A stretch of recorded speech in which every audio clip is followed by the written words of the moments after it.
Welcome, everybody, to Service Drive Revolution. On today's show, we answer your questions, and we have a guest that is, what do we call him, a humorist? Yes. And much, much more coming up on Service Drive Revolution.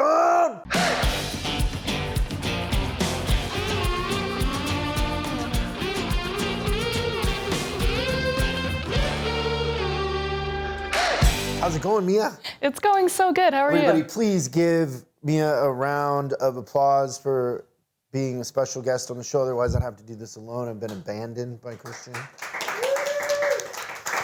We appreciate you doing this. I appreciate it too, but I'm still really salty about the fact that every time I am scheduled to come out here, Christian just decides to not be here. Like, I thought we were friends. Yeah. You know? But I do have a question, though.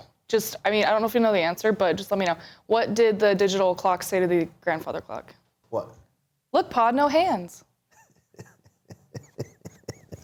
Hey, Mia, what happens on October 21st through the 23rd? TopDog. TopDog. Our TopDog event is coming up. If you're in the coaching group or in our on-demand, you know about it. You've received your invitation, your ticket. You've probably RSVP'd already. But if not, we have our annual event. I'm going to be giving away my Jeep to the manager that has the biggest improvement in net to gross, effective labor rate, customer satisfaction, which is going to be very fun. Mm-hmm.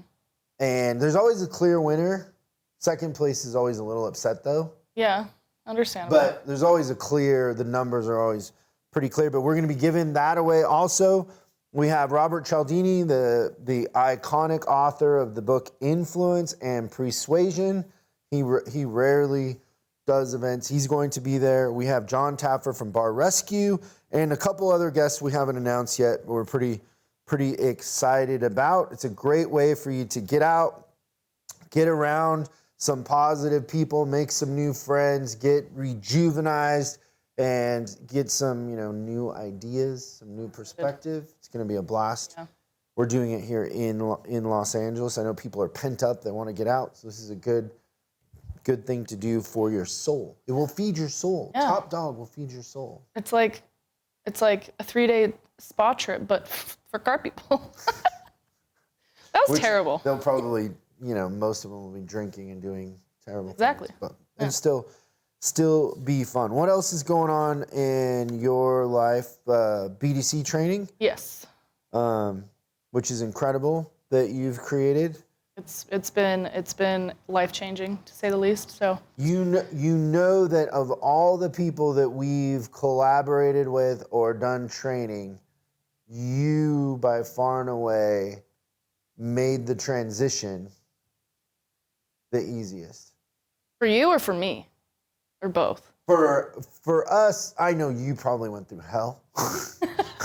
It wasn't as bad as writing service for 10 years. But there's a big difference between doing videos.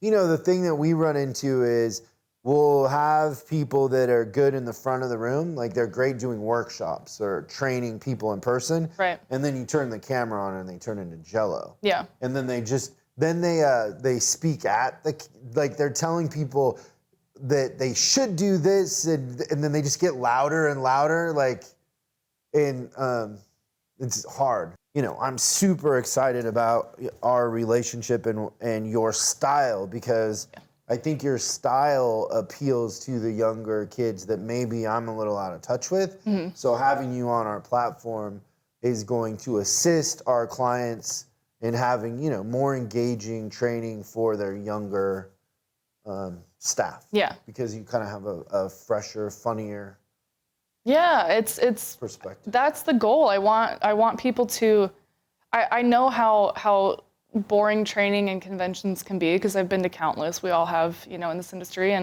and the few that always stuck out to me were the ones that I remember were the ones that made me laugh, or I had fun at, or that made me smile. And I think that this industry can be so stuffy, which I don't agree with. And I think that it's okay to want to enjoy training. That's how you remember it. Yeah. So I'm really excited. It is fun, and I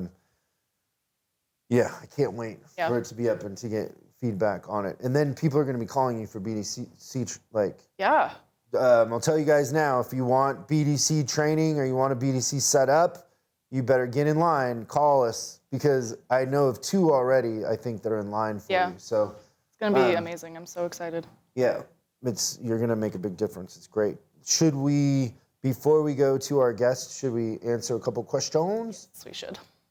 Okay, let's go to the first question. Oh, remember, if you have a question and you call into the show, we're going to send you some swag, but also you get to be on the show. It's pretty awesome. Cool. Yeah.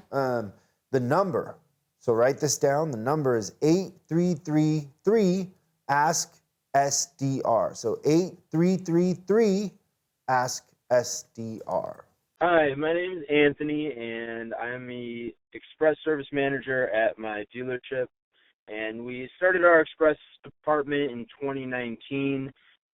With, unfortunately, COVID, it really hurt business quite some bit. Now we're seeing a very large surge of customers coming back in, which is excellent. Although, one thing that I am noticing is we have one express advisor and we're trying to find another. Although, aside from that, we're really trying to establish the rapport that we need with our clients. I read Millionaire Service Advisor when I used to be an advisor, and I loved every page. It taught me a ton. I read it again, and I had hoped all my other advisors at the dealership read it too. And long story short, it's definitely a different world writing up main shop service as opposed to writing up express service. And that tendency for the clients to want to get in and out as quickly as possible is also difficult to try to build that rapport because you have a much shorter time span.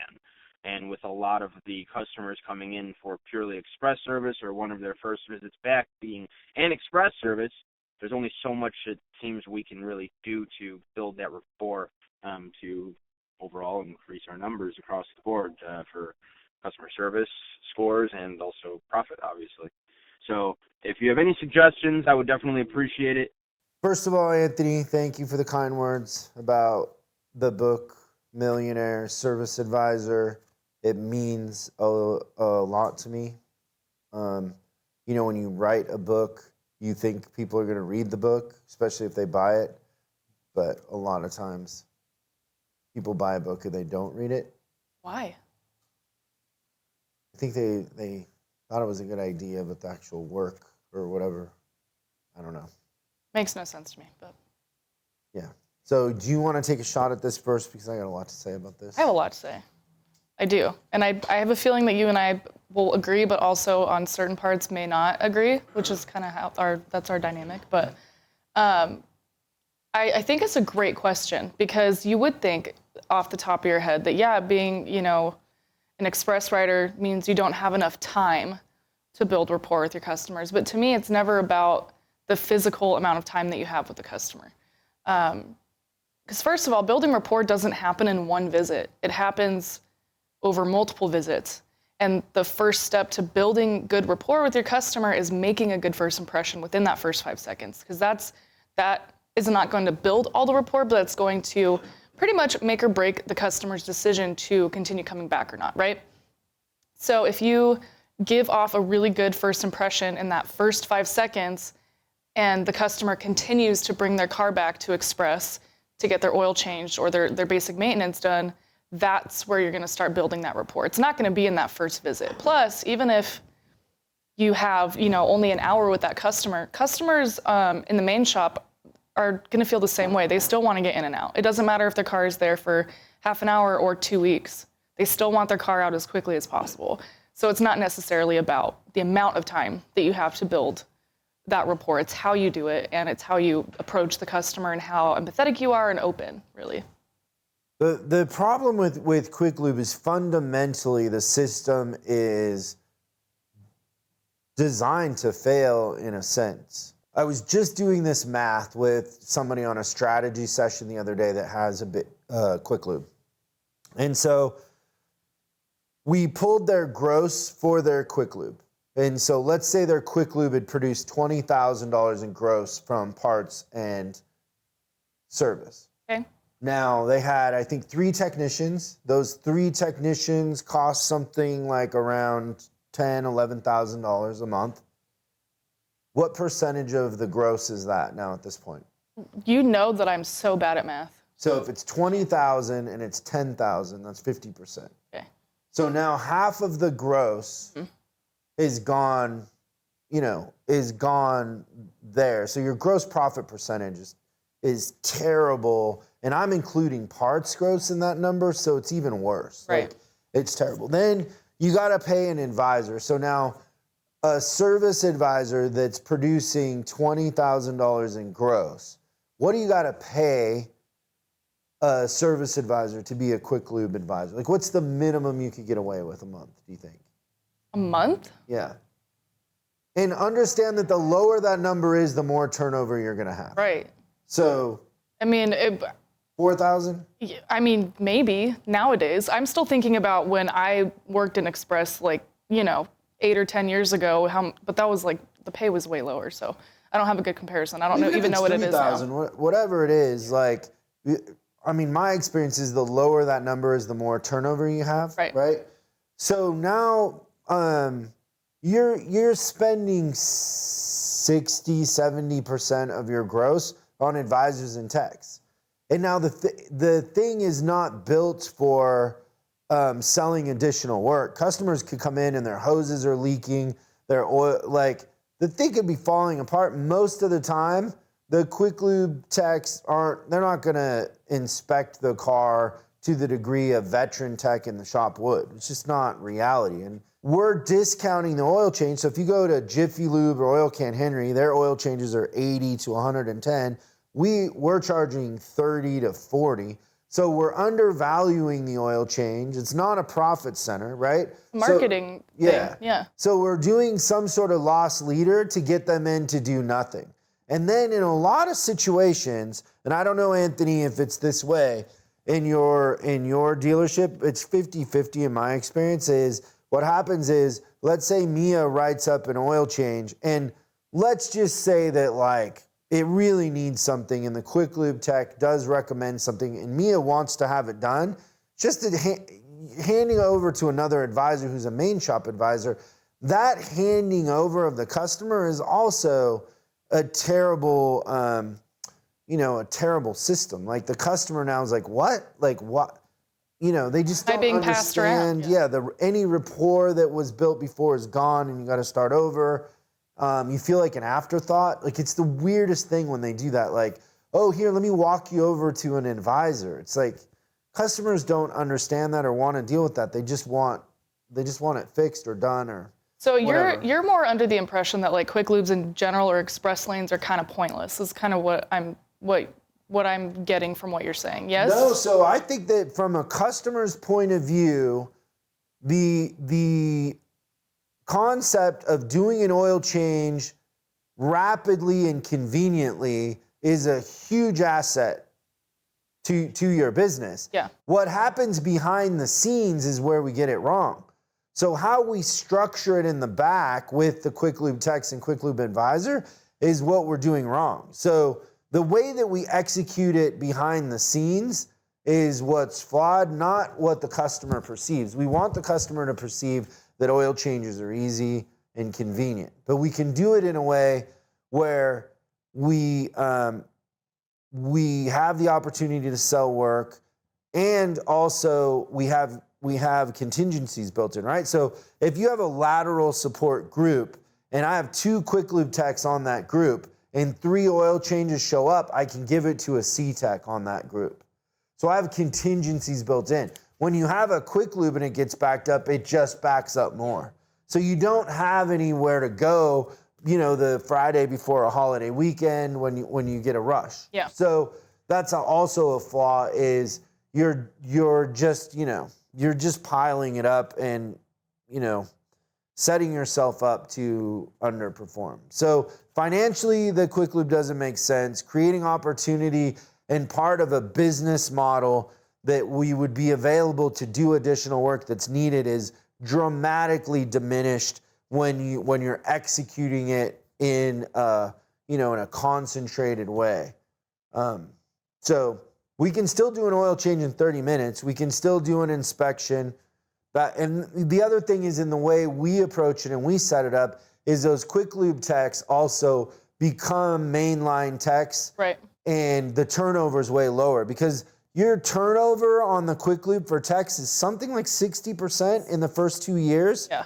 Which, as hard as it is to get kids to come into our industry as it is, we want to maintain them. And when they don't see, a career path and opportunity, they go away and they do something else. So having them mixed in with the main technicians, having a mentor for them, having them around other techs that are flat rate, letting them do a brake job, letting them do alignments and things like that, keeps them excited. They feel like they're learning, they're growing, and then our turnover is dramatically reduced just by that, just by giving them opportunity and showing them a path. Yeah. So it's a win-win on every side. Yeah.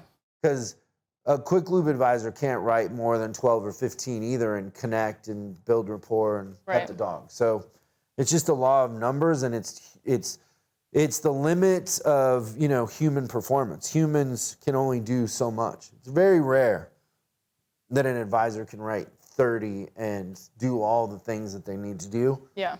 It's more common that they fall apart after 15. Yeah. See, and I was under the impression when I heard that question, because I am not familiar with dealerships having actual, what's the word I'm looking for? Like a separate quick lube. Because when I hear express lane or quick lube, I'm thinking of just like it is in the same area as the main shop. You know what I mean? Manufacturers and dealers build them separately. Some of them are across the street, especially Ford, Toyota. Those manufacturers have kind of forced the dealers into that. So I only ever worked at one dealership that was like that. that. The manufacturers are doing that out of frustration because the dealers are taking 2 hours to do an oil change. So they're like, well, let's just make a quick lube and make the dealers do that. Gotcha. And I get why the manufacturers do that, but there's another way to do it where you can do both. You can have both. You just need a different system, that's all. But thanks for the question, Anthony. We'll be sending you some swag. Remember, the number's 8333. Ask STR. You want to do one more? I do have a question for you, Chris. It's about two topics that you just recently talked about on your podcast there, which I have a lot of interest in. I'm a first-year writer. So this is my first complete year, and I'm loving it thus far. I work at a great dealership that's busy and has been a pleasure to work for thus far. But for the past 20 plus years, I've worked in public service and education. So, I bring a lot to the table, and I believe that a lot of the things that you review in your show are truthful. So I was listening in about focusing on the things that you can control, like that 85% you were saying. Previously, before that, you were also talking about gross profit, and as writers, how it's the worst way to pay the advisors and the writers, which I agree with you 100%. Gross profit, as you mentioned, writers have nothing to do with and don't see it and don't control it. So that 15 additional percent of things we can't control often have a big impact on the money that the writers can make. So my question to you, if this was the worst way to pay the advisors, what's the skinny on the other ways to pay us? Appreciate you taking my call, Chris. Look forward to hearing some answers. Thanks for the question. So if you heard me talk about NADA, what happens is dealers go to 20 group meetings, and then somebody in there says, oh, I pay my advisors on gross. You got to pay them on gross. They have no idea why. Most dealers don't even understand service. And so they think that by paying advisors on gross, they're protecting themselves somehow. Like they're punishing the advisors. I think sometimes when I've asked people why they think why you pay on gross, they say because it lowers discounting. So they don't even understand what gross is. It's the weirdest thing. Yeah. Like it makes no sense whatsoever. It's a huge demotivator because advisors on most DMSs can't even tell what the gross is easily. And so they don't know what they're tracking to make. It's kind of like an illusion. Also, like there's a demotivating factor because sometimes office managers are putting other things to the cost of sale. Like maybe they're putting the whole quick lube against gross. So just so everybody knows, the difference between sales and gross is the cost of the tech. But are you putting benefits in there? Are you putting vacation, school in there? Like there's lines on the financial statement for that. But a lot of times office managers are charging unproductive wages against that and just things that are completely out of the advisor's control and that they don't understand. So it makes zero sense. I think the intention was misunderstood. Like why that's so common. Like it went through the industry like wildfire, like everybody was doing it and it never made any sense. So my preferred pay plan is I pay the advisors a percentage of everything they write, warranty, customer pay, internal. I know some people believe that you don't pay advisors on warranty, which is Nope, that is, and internal. Like they're like, well, it's just a part of whatever. They're still doing the work though. Yeah, and they do. Like, it's so funny. Like, I don't know how many times there's been, somebody who says like they're adamant, I don't pay advisors on internal. And on a Monday morning, I'm watching a customer that just bought a car not get helped because nobody wants to write it, and they're sitting in their office checking their email with their seatbelt on, completely oblivious to the fact that they're wrong in their opinion and understanding of what that does. So the other thing is, so then another trend is that they will pay just on labor, not on parts. That's always fun to come in behind because as soon as you start paying the advisors on parts, the parts sales go up. It's odd, but they'll let extended warranties or customers bring in used parts. It's the, weirdest, oddest thing that they do. But so part sales go up, when you flip them back to being paid on parts or flip them to being paid on parts. So at the top of the pay plan, and usually I try to make this 50% of the advisor's pay is a percentage of parts, labor, internal warranty, customer pay, right? So that's 50% of the pay. Now, that'll change if I'm in a scenario where the advisors are going to have a base. So then it won't be 50% of their pay. Right. So it'll be less. Then 30% of their pay is going to be on CSI if it's a manufacturer that has CSI.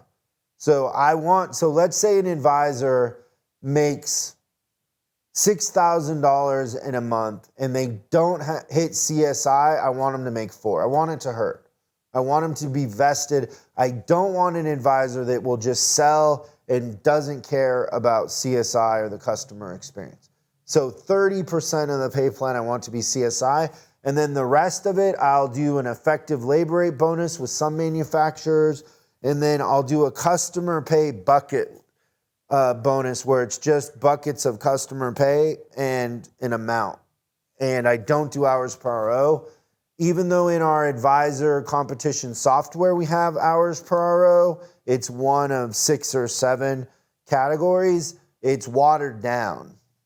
But I don't want advisors walking away from a rotation or an alignment or something like that just in the effort to have high hours per RO. So same thing whenever we go into a service department and we get rid of the hours per RO bonus and go to the CP sales bucket bonus, sales jump up because you're missing all kinds of little things that they're letting walk. Yeah. Tires, all kinds of stuff. So there you go. I think I agree for the most part with you, but I think you already know how I feel about CSI, so probably just won't touch on that. But no, I've as somebody who wrote service at several different dealerships, I've dealt with every single pay plan, and the ones where I was commission based, the gross was confusing. Yeah, and remember that conversation we had months ago? You were like, what, you didn't track what you made? And I was like, no, because it was so confusing. That was the one that I was paid on gross. And I just was like, I don't know how to track it, you know? The other thing with the pay plan is I look at it like a recruiting tool. Like when I'm interviewing the top advisors in that market that I'm trying to get to come work for us, because I know a lot of you think you can turn a barista into an advisor, but I like to go find some veterans.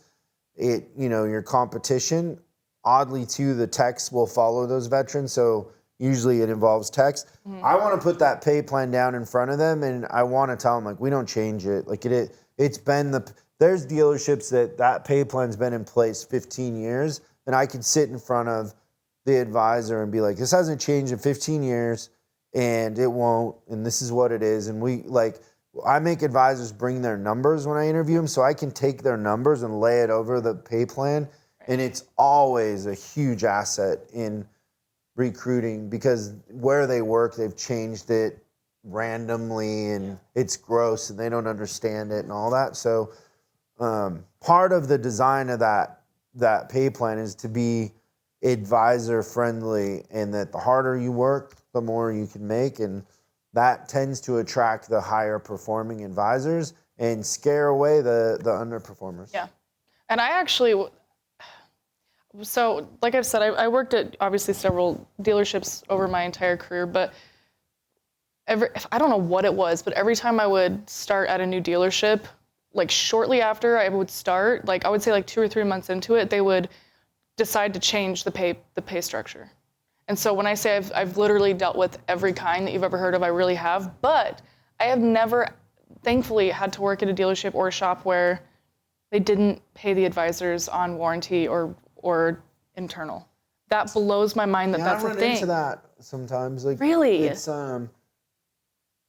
it's a weird thing. And then there's a manufacturer now that it's in the dealer agreement you can't pay the advisors on warranty. That literally is going to cause bad CSI. Like they're literally shooting themselves in the foot. Like how do you want your advisor to get good CSI if they're not going to want to try on a wow. Anyways, thank you so much for your question. Remember the numbers 833-3-ASK-SDR. Call the hotline and we'll send you swag if we play your question on the big show. So our guest Dan Beakey. Talk about hiring technicians, advisors being replaced by kiosks, lots of great stuff. He's a great guy. Yeah. So without any further ado, here's Dan. Welcome to the show, Dan. How are you today? I'm doing very well. So we know that you're in Boston, well, a little outside of Boston. Boston area. Are you a Patriots fan? I'm not really a big sports guy, to be honest with you. Perfect. That's great news. So you caught our attention because of your enthusiasm, positive attitude, sense of humor, and how it kind of applies to leadership and the morale of everybody, around you. The industry's got a lot of obstacles right now. Clearly, we have lots of things going on where they're trying to replace my advisors with AI. They're trying to, pummel us with electric vehicles before we're even really ready or even have the infrastructure.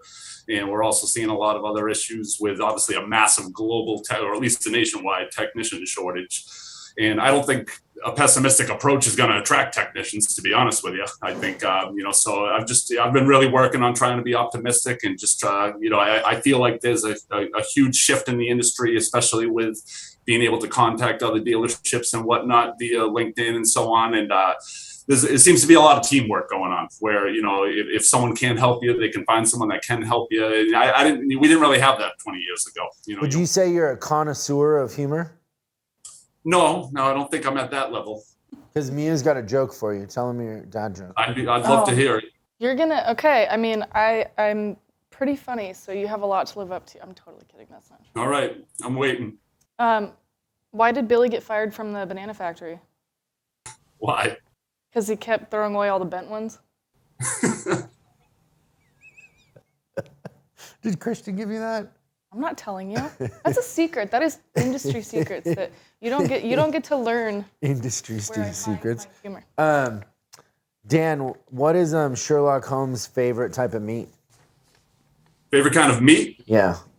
I don't know. Mystery meat. That's good. That's all I got. Almost like Christian is here. I know. He's I don't know just if you right ever here. watched the show, Dan, but we got this guy, Christian, that he's pretty funny. But on the show, Usually next to you. yeah, on the show he tells kind of one-liners, but he's like one of the funniest people I've ever met. So where do you see things going? Where do you see the technician drought, service advisors being replaced by iPads, dealers consolidating, right? I think we need to, as far as technicians, I think the industry might need to rethink flat rate. I think we might need to think about something, a little more along the lines of hybrid.